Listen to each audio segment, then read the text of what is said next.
Ce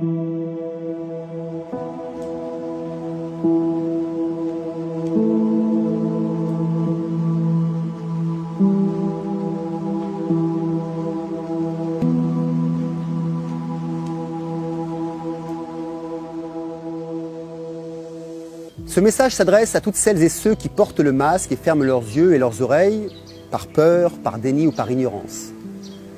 Ce message s'adresse à tous les résistants qui ont compris que les atteintes à nos libertés essentielles doivent être justifiées, limitées et proportionnées, comme le droit administratif le dit.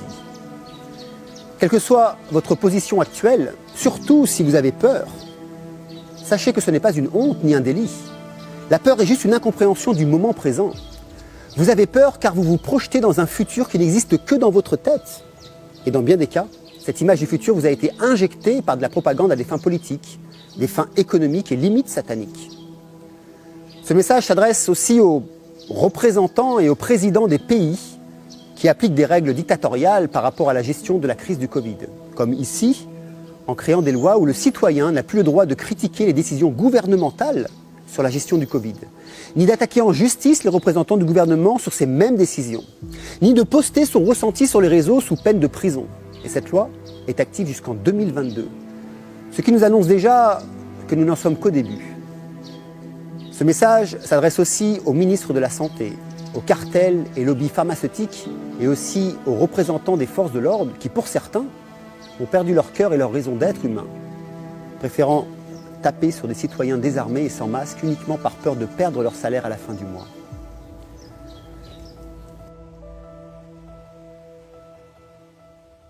Ce message, il s'adresse aussi aux télévisions et journaux qui sont devenus pour la plupart des mendiants de la honte en se nourrissant de fonds qui ne leur appartiennent pas pour vendre de la désinformation et générer un climat de peur et de servitude.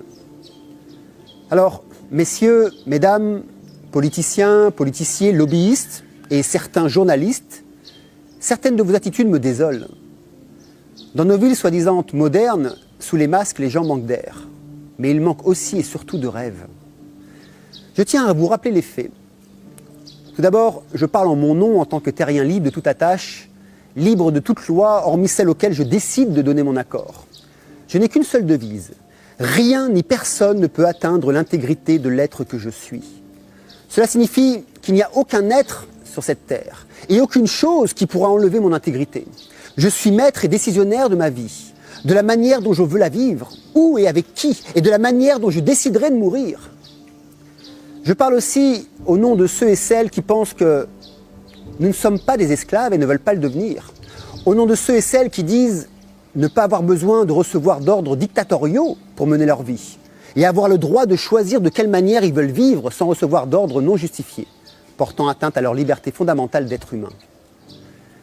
L'attitude des gouvernements de nombreux pays à l'égard du masque a été depuis le début de la crise du Covid-19 ambiguë, incohérente et immature. Je dis nombreux pays car, pour ne citer que deux exemples, la Finlande et certains pays d'Afrique, eux ont agi différemment.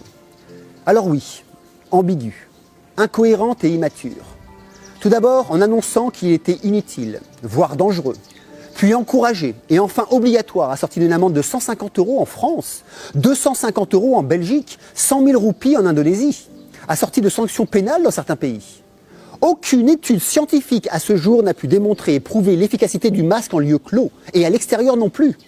De plus, l'utilisation des masques dépend avant toute chose de la compétence de la personne qui le porte.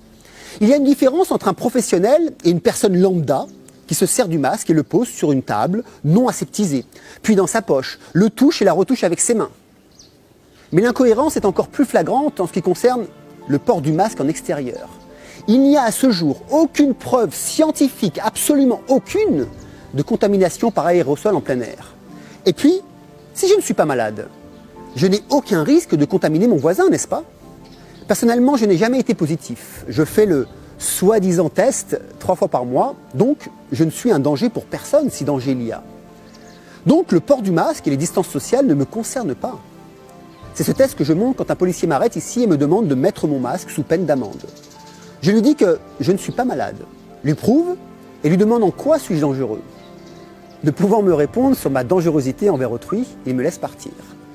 Mais l'incohérence augmente encore alors que plusieurs médecins, dont le plus sérieux à mon sens est le professeur Raoult, affirme que le virus est moins virulent, que la charge létale est proche de zéro, et que les cas positifs qui augmentent à cause de l'augmentation des tests sont asymptomatiques. Il faut comprendre que plus on teste, plus on trouve des cas. Mais des cas asymptomatiques ne sont pas dangereux, bien au contraire.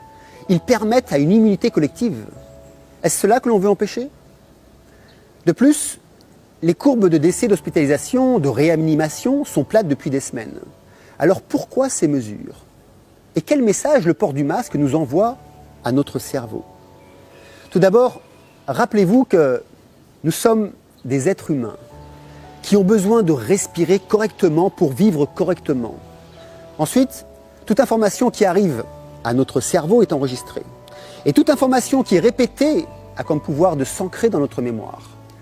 Dès que ces répétitions dépassent 21 jours, cela devient une habitude et prend la forme d'une nouvelle norme. Nous appelons ça un conditionnement psychologique. Le port du masque obligatoire est une muselière psychologique et physique qui est totalement irrecevable. Avec un masque, le son porte moins loin. Avec un masque, il est difficile de crier. Avec un masque, l'envie de protester diminue. Avec un masque, les expressions du visage disparaissent. Avec un masque, il n'y a plus aucun sourire, car le message psychologique qui arrive à notre cerveau par l'obligation de porter le masque est comme un programme que l'on nous met dans notre cerveau. Une programmation lente, pernicieuse, sournoise, qui installe des données dans votre cerveau et qui vous dit « Tu es bâillonné, tu ne peux plus t'exprimer, tais-toi, tais-toi, ne parle plus, tu es malade, le monde est dangereux, tu vas mourir, tais-toi, tais-toi » Et aussi, baisse les yeux. Apprends à vivre avec cette muselière. Apprends cette nouvelle norme. Charge bien toutes les données de ton cerveau. Reprogramme-toi. Mais surtout, tais-toi. Cette muselière qui s'impose dans les différents pays du monde est quelque chose que nous ne devons absolument pas laisser passer, sous aucune condition. Un masque chirurgical obligatoire dans les entreprises n'est pas fait pour être porté du matin au soir dans des conditions non médicales. Je remercie d'ailleurs Cédric qui m'a envoyé ces photos prises au microscope qui montrent que des fibres microscopiques se détachent et que ceux qui portent les masques en respirent. Il a fait cette analyse car plusieurs personnes de son entreprise se plaignaient de la gorge qui les grattait en fin de journée. Ce sont des microfibres de polypropylène, donc des nanoparticules à base de pétrole, que le porteur de masque respire à longueur de journée. Si ça vous convient de respirer ces particules, moi non. D'autant plus que les masques chirurgicaux ne protègent absolument pas contre le Covid-19. Les fabricants le mentionnent d'ailleurs eux-mêmes sur leur boîte. Alors je vous laisse imaginer les masques à usage non sanitaire en tissu ou ceux fabriqués ici, en Indonésie, vendus sur le bord des routes. Les seuls masques qui stoppent les virus et bactéries et autres particules sont les FFP2 et FFP3 avec une valve, sous ces seules conditions et uniquement si le masque épouse correctement la forme du visage, qu'il ne soit jamais mis sous le menton ou sur le front pendant et après son utilisation, et qu'il ne soit pas réutilisé après avoir été enlevé. Ce sont d'ailleurs des masques d'EPI, d'équipement de protection individuelle de catégorie 3, ce que personne ne porte ou absolument pas dans ces conditions. Vous avez le lien dans la description du PDF complet sur les différents masques et leur utilisation provenant du site de mt02.org qui est le site de la médecine du travail de l'Aisne. Compte tenu de ces éléments factuels, si je ne suis pas positif, si la charge létale du virus est proche de zéro, si le virus n'est plus présent, si pratiquement tous les cas détectés sont asymptomatiques et si aucun masque n'est efficace, je n'ai aucune raison de respecter une loi qui ne s'appuie sur aucune preuve légale, ni fondée sur des études concrètes validées scientifiquement sur l'efficacité du port du masque et la dangerosité actuelle d'un virus de la peur qui s'attrape plus aux infos des médias de masse que dans la rue. Mais la muselière du XXIe siècle ne s'arrête pas au port du masque. Elle est la plus grande tragédie de notre époque, une sorte de coordination mondiale vers une direction unique que chaque pays a tendance à suivre en appliquant des règles plus ou moins similaires et ajustées en fonction du lieu, mais pour une finalité identique. Ce génocide humain tel que nous le vivons est bien pire que la Seconde Guerre mondiale. Pendant les guerres normales, nous pouvons entendre les missiles, voir les bombes exploser, savoir plus ou moins où se trouvait l'ennemi et qui était l'ennemi. Aujourd'hui, nous, non. Nous ne voyons rien. Nous n'entendons rien. Nous devons chercher par nous-mêmes et nous débattre au milieu de pantins qui sont manipulés par d'autres pantins qui eux-mêmes sont manipulés par des fous furieux. À l'heure où j'enregistre cette vidéo, le 8 septembre 2020, il y a 890 687 décès présumés du Covid-19. Je ne vais pas vous refaire l'explication du comptage des faux morts, mais je vous invite à aller visiter la chaîne de Silvano Trotta, qui a fait des dizaines de vidéos à ce sujet. Vous avez son lien dans ma description. Nous sommes à l'heure d'aujourd'hui 7 637 millions d'humains sur cette Terre, ce qui représente 0,0001% de morts présumées du virus dans le monde. Je vous invite juste à vous poser cette question. Avez-vous déjà entendu dans l'histoire de l'humanité que l'économie mondiale avait été mise sans dessus dessous, que des règles dictatoriales enlevant la liberté des droits des humains avaient déjà été mises en place pour 0,0001% de décès sur une période de 10 mois, laissant tout simplement 99,9999% de survivants. Il y a bien plus de morts dues à ces décisions criminelles prises par les politiciens, renforcées par les médias et appliquées par les policiers. Ce sont les morts sourdes, des morts silencieuses, des morts invisibles. Comme par exemple ces auto-entrepreneurs qui perdent leur travail après 25 ans d'activité. Ces petits travailleurs qui n'ont plus rien et ont tout perdu, même l'espoir de vivre. Ici à Bali, devenue une île morte, ne laissant passer que des fantômes dans les rues. Les hôtels et restaurants sont à l'abandon. Les gens meurent littéralement de faim. Ce scénario a commencé au mois de mars et va continuer jusqu'en 2021 au plus, suivant le bon vouloir des décisions et des décisionnaires enchaînés pieds et mains liés à des cartels et des lobbies bien plus puissants qu'eux. Des cadres se prostituent pour pouvoir survivre et d'autres essaient de vendre ce qu'ils ont sous la main. Des enfants sont morts à leur naissance car aucune clinique ne voulait accepter ces femmes enceintes si elles n'avaient pas fait le test du Covid, n'ayant pas 10 € pour faire leur test. Elles se voyaient accoucher seules et certaines ont perdu leur bébé. Mais il y a d'autres morts. Ces médecins du monde entier qui n'en peuvent plus de mentir en marquant des faux décès, en ne pouvant exercer leur métier correctement sous les pressions politiques. Et puis celle des lobbies, ces enseignants et ces enseignantes qui voient leurs élèves se faire lobotomiser, conditionner, alors que la peur grandit en eux. Et ces nouveau-nés qui arrivent dans un monde masqué, apeuré, ils sont morts avant même de vivre. C'est la mort de la culture humaine, la mort de la liberté, la mort de la démocratie. C'est la mort de la science véritable. Car la nôtre, truc, falsifie des données et falsifie des études. C'est la mort de la juste information qui n'a plus aucune raison d'être, car elle est à pensée unique. Les journalistes sont des pantins qui ne font que recopier ce que leurs homologues font, ce que leurs homologues disent et écrivent. C'est aussi la mort de la liberté d'expression. Des dizaines de milliers de chaînes de YouTube supprimées et de comptes aussi sur Facebook, pour ceux qui parlent trop profondément de la 5G, qui dévoilent les complots de nos dirigeants autour du corona et qui annoncent trop ouvertement les effets du grand reset à venir. L'oppression et la censure sont partout et pour continuer d'exister, il faut être vigilant. Regardez à l'écran. J'ai un logiciel qui me permet de voir les mots qui peuvent être repérés par YouTube et qui risquent de provoquer la suppression de ma chaîne. Si je tape coronavirus, j'ai une alerte. Si je le tape en mettant des tirets entre les lettres, cela disparaît. Si je tape Covid-19, j'ai une alerte. Si j'enlève 19, tout va bien. C'est sûrement grâce à cet outil que ma chaîne existe encore, car cela permet de déjouer ces intelligences artificielles qui d'ailleurs gèrent notre monde aujourd'hui. N'oublions pas qu'elles ne restent que des machines avec toute la logique binaire d'une machine. Sur WhatsApp, si j'ai un post qui est trop largement partagé, comme celui-ci, sur la loi indonésienne voulant interdire aux personnes de critiquer les décisions gouvernementales, que l'on ne peut pas non plus partager à plus d'une personne à la fois, car il a été trop partagé. Nous vivons un préconditionnement à un monde nouveau dont nous ne voulons pas. Un monde où la pensée sera unique, un monde où le contrôle des populations sera total, un monde où les idées seront étouffées, un monde où les valeurs spirituelles n'existeront plus, un monde où l'on vous dira comment manger, où et quand et à quelle heure, où l'on vous dira quoi faire et quand, où on vous punira si vous n'obéissez pas. Alors, messieurs les dirigeants, hommes d'État, policiers et autres défenseurs de la pensée unique, en vous regardant bien dans les yeux, je vous dis que je refuse votre monde. Je suis prêt à mourir libre plutôt que de vivre pour vous en tant qu'esclave. Vous n'atteindrez jamais mon intégrité. Votre seule arme est la pression psychologique et l'oppression pour diffuser de la peur. Le problème ne vient pas de vous qui créez des lois, mais de ceux qui les respectent. Une loi ne peut exister que si elle est respectée. Si personne ne donne son accord, alors vos lois n'auront aucune valeur ni aucun pouvoir, car vous ne pouvez pas mettre 7 milliards de gens en prison. Mais de quoi avons-nous peur? De quoi pouvons-nous avoir peur vraiment? De mourir?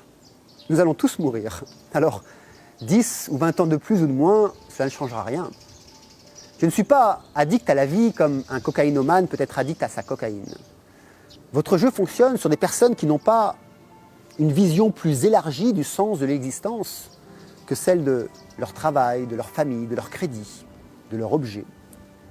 J'espère que ce message leur fera prendre conscience d'une autre dimension bien plus grande qui nous donne de la force psychologique et spirituelle, qui permet de passer les épreuves de la vie avec sérénité.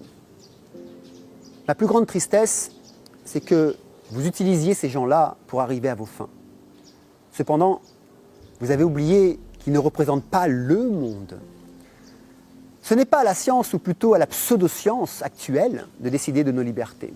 On ne peut pas laisser les cartels des données qui contrôlent 99% des données sur Terre contrôler la science, contrôler les politiques, les médias et décider de nos libertés. Tout est falsifiable, modifiable aujourd'hui, en un clic de souris. Ces cartels peuvent orienter la perception de notre réalité, la perception de nos choix, de nos décisions, non pas en fonction de ce qui est vraiment bon pour nous, mais en fonction de leur intérêt. On ne peut pas laisser les médias décider de nos libertés. On ne peut pas laisser les lobbies pharmaceutiques décider de nos libertés. Car nous nous battons et existons pour ces mêmes libertés. Elles nous reviennent de droit, car nos vies nous appartiennent et n'appartiennent à personne d'autre que nous. Alors, je vous invite à vous réveiller, à vous lever aussi. Il y a des actions qui sont menées en justice par des collectifs d'avocats pour attaquer l'État et défendre nos droits. Seuls, nous ne pouvons rien faire. Mais ensemble, nous sommes plus puissants que toutes les armées.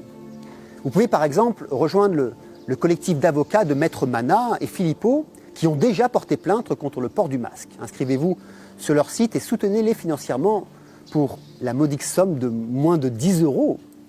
Vous avez le lien d'ailleurs dans ma description. Vous pouvez aussi soutenir les actions de Maître Calo Alberto Brussa avec son association Réaction 19 qui mène aussi plusieurs actions en justice. C'est maintenant que vous devez agir et non plus réagir. C'est maintenant que vous devez être présent, contribuer financièrement pour reprendre vos droits, reprendre vos libertés avant qu'il ne soit trop tard. Cette muselière cache des actions beaucoup plus grandes et plus pernicieuses. Le grand reset qui arrive à grands pas. Reset économique pour passer d'une société de propriété à une société d'usage. Cependant, être propriétaire de nos biens, c'est une forme de liberté que nous n'aurons plus si tout est absolument en abonnement ou en location. Mais il y a aussi le reset social, pour nous faire accepter les grands écarts entre très pauvres et très riches. Et puis le reset géopolitique, qui tend vers une gouvernance mondiale qui, d'après moi, ne pourra être totale car les Chinois ne se mettront pas aux côtés des Américains, par exemple.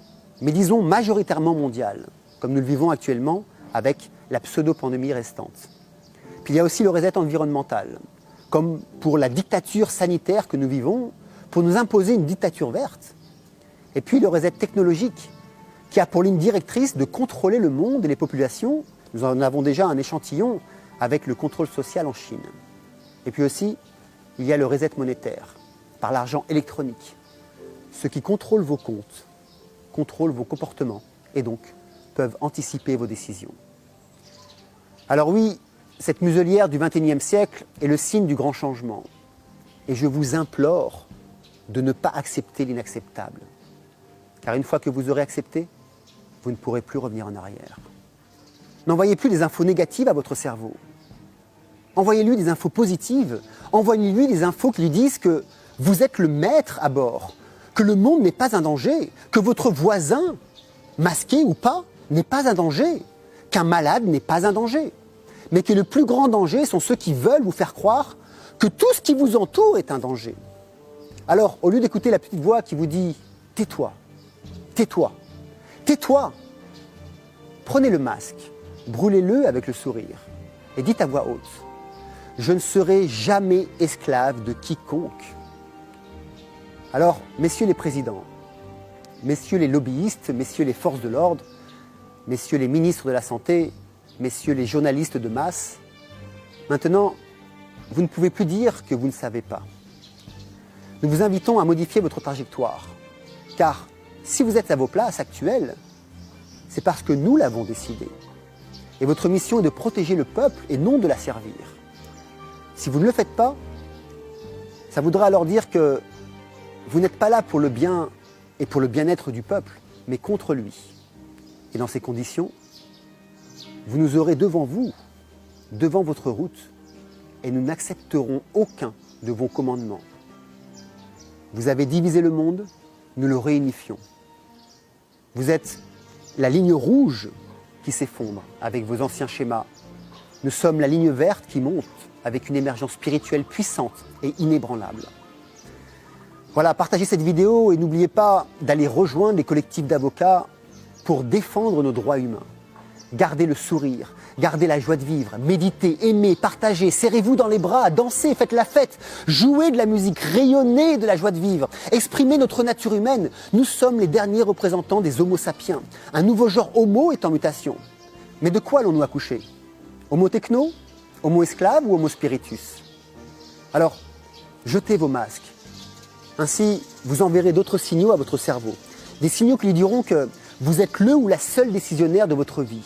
Jetez vos masques, abandonnez vos peurs et retrouvez votre liberté de penser, d'agir et de vivre sur une planète qui n'est pas la propriété de quelques élites, mais de tous les habitants qui y sont et qui vivent ici. Et surtout, qui n'y sont que de passage.